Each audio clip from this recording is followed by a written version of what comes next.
here we go. I've been meaning to make a commentary video about this strat for a while now, and with Tunnel 17 around the corner, it's a good time to start. Alright, so with this strat, the main thing you want to do is to create a funnel for your giant arrow and fireball to get into the core to take out the town hall. On this base, these lower legend bases, they're not really being box style, they're not the best for this strat, but you can still take the town hall with it. On this base, I believe I'm going to send the king from 6 o'clock and siege barracks from 9. Typically I'd use a flame flinger up at 9. So the plan is the BK is going to work his way in towards that archer tower. I'll probably break him in by that scatter shot. Going to use 2 EQs to distract the builder huts around the town hall, and another EQ on top of the inferno on the southwest side of the town hall for the lightning spells and the giant arrow to take out, just to create more padding. Alright, so I broke in. Archer's going to go on the gold storage, hit the town hall, zap out the inferno, use the spiky ball to clear out more defenses to make padding easier. Lightning to target the town hall. Had to use forward this time, which typically you can get away with using 2 invisibility spells, and then you just keep those for later, or you keep your extra for later in the raid. Yeah, so with this strat, it's basically a minute of prep time, just creating the funnels on each side of your AQ. Then if everything goes correct and you take out the town hall, then it's pretty much just watch your AQ with the warden and warden rage wrap around the base and just supporting with rocket loons. This one, it looks like I took a little bit of time getting the setup right, so I put in the RC a bit early. Typically I'd wait on the RC and a lot of times support the AQ with RC, but it looks like the AQ and the warden really have nothing to worry about, so it's all about getting the RC in quick with cleanup. And I do like the RC with the haste hog, just being that one of the biggest problems with this strat is if you have a back end hero that can pick off your rocket loons. With the RC, hasting the RC with the hogs and holding on to some headhunters, and then also distracting with the rocket loons can be really effective to take out that enemy hero. Alright, so this base looks a little bit more typical of what an easier style base would be for this strat, diamond style. Alright, so I'm setting a funnel, taking out that mortar. Feel free to use some rocket loons. You got 24 of them. I'd use anywhere up to 10 just to create the funnel. So yeah, I got the flame flinger working on one side. The king is going to work on the other side. King's going to go in by that enemy warden. AQ is going to be sent down from 6.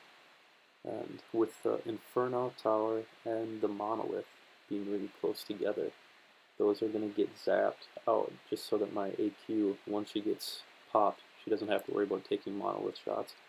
There's really nothing else in line with the giant arrow anyways to take out. So yeah, BK is going to go down, BK is going to go down towards the enemy warden. He's going to pop ability. Oh, I guess I'm going to wait. Yep, so giant arrow, zap out that with the builder hut. The builder huts are a pain, because if they repair the town hall for even a few seconds, the town hall won't go down. So yeah, I typically use 2 EQs to distract the builder huts over the town hall, and then I save 1 EQ just so if the builder huts are repairing other buildings, then you can drop the 3rd EQ on top to take out the town hall and those extra buildings. But yeah, this strat, I didn't have to use the BK to funnel, which makes it even better, because now the BK can work with the queen, and using the spiky ball and EQ boots, he can move into the core of the base and open up a lot of walls for the AQ to get farther into the base. So yeah, I only had to use 1 invisibility, so now you just hold on to your other invises and use them when you need to. Also, a thing to note and to watch out for is the ricochet cannon. A lot of times your AQ health is okay, but the second shot from the ricochet cannon will take out the warden as he follows your AQ. Yeah, you can see this base is already done. I just sent the RC in because I didn't want that poison tower recharging. Sent in a bunch of remaining headhunters because yeah, the enemy heroes are typically the worst thing. It's a little late distracting that wizard tower to protect the headhunters, but everything's okay. Yeah, now just waiting for everything to clean up.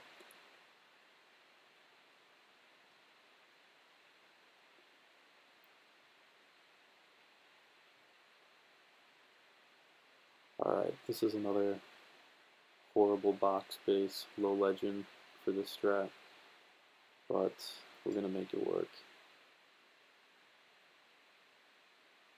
On this one, gonna giant arrow from 12, take out the enemy monolith, and maybe the invisibility tower, I'm not sure. But yeah, setting the funnel again with the flame flinger. And since this is a box base, I'm going to have to use the bouquet to create the other side of the funnel. Diamond bases you can get away with without using the bouquet typically.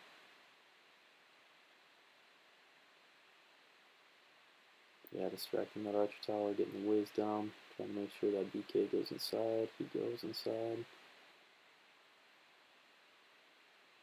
Baby Drag's going to die at the right time so he doesn't take out the building that I'm going to use to target or to line up the giant arrow with.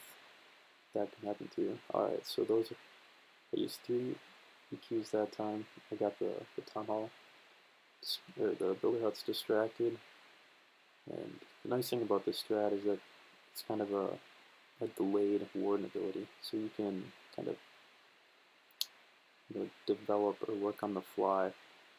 This one I had to use 3 EQs because the AQ. That's another thing to watch out for. Sometimes the storage buildings are really nice to leave up for your AQ to take out, so it kind of makes it so that the AQ doesn't rush to the other side of the map, leading the healers into damage. But this one, Flame Flinger died a little bit too early, and the Titan and Valkyries took that out. Yeah, so send in the RC, take out the enemy AQ, I believe. RC goes to ability. The Ricochet Cannon took out the Warden, like I was saying. But yeah, this base is wrecked. For this strategy, I would use a minute, the first minute, just to set up your funnel.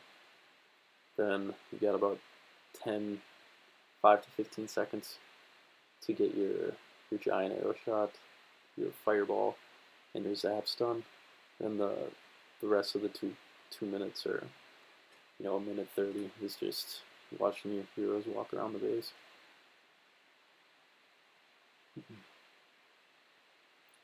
Alright, so this one I'm going to take the town hall again.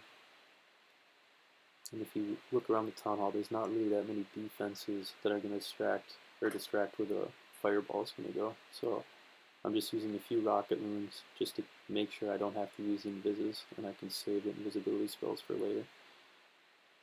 So yeah, use 12 rocket loons just to create a perfect setup for the fireball, so I'll have 4 invisibilities for later in the base. I used 3 EQs right away, 1 EQ on the up top mono so that I can zap it with 3 lightnings. Then the fireball again, and this time you'll notice that the builder huts were able to repair, but don't worry about that, because a lot of times if it is a diamond base and the town hall is closer to one corner, you'll be able to just use 1 or 2 rocket loons to take out the town hall. It'll only have a sliver of hit points left.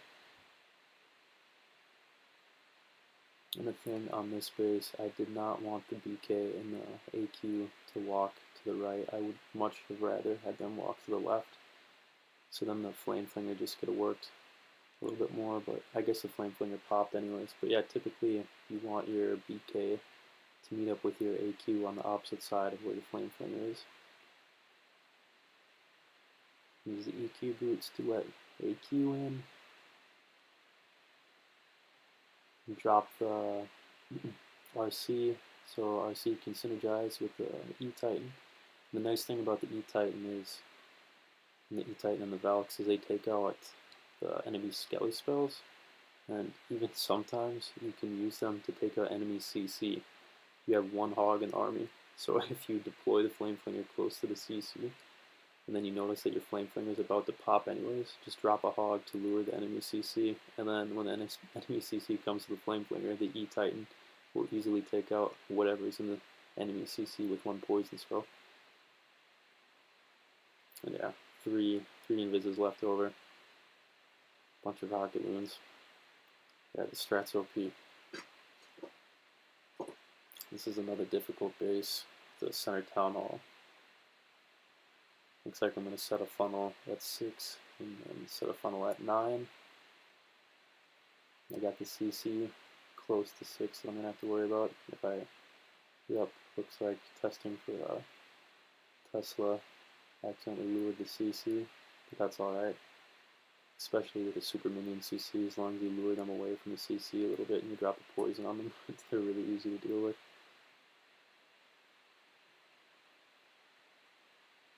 So yeah, just dealing with them, taking my time, watching the clock a little bit. And we want to start around the minute mark. Just to test one more time for Tesla's. King's going to go at 9, creating the funnel for him. Baby Dragon, 2 rocket moons. Alright, King's down. My giant arrow, looking at this base, I'm going to put it right on top of that gold storage next to the BK and the Warden Tower. Yep, EQ on that Inferno to take out that Inferno, because it's going to shoot my AQ. Spiky Ball took out a lot of the enemy defenses, and now you can see the clear path to the Town Hall. A few invisibilities, Fireball, and it's down. Now you don't have to worry about the Town Hall the entire raid. The one thing that can be a pain is the enemy Eagle. Usually if the Eagle's hitting you too hard with like diamond style bases, you'll have your King to distract, but on this square base or rectangular base, I don't have the King anymore because I had to use him to funnel. And you'll see the Warden get distracted and pushed up off his own pet, which is kind of annoying. But yeah, if the Eagle's really causing you problems, just pop your Flame Flinger, and then you can use the Titan to distract. But yeah, this base, like, it looks like there's a lot of base left, but it's pretty much over with already. Skelly Spell to distract for with the RC doing some more work, and then just support the RC with rocket moons while watching your AQ and dropping an invis when you need to. AQ really helps with cleanup, because a lot of times this strat does come down to time, just because you're trying to sway as many troops as possible. Yeah, the Eagle staying up till the end isn't really that big of a problem. And at Town Hall 17, with the Town Hall being combined with the Eagle, this strat's going to be even more OP. And then with the new defense, you should be able to use a giant arrow and zap that new defense, so you don't even have to worry about that. Alright, thanks for watching. I'll have another video shortly.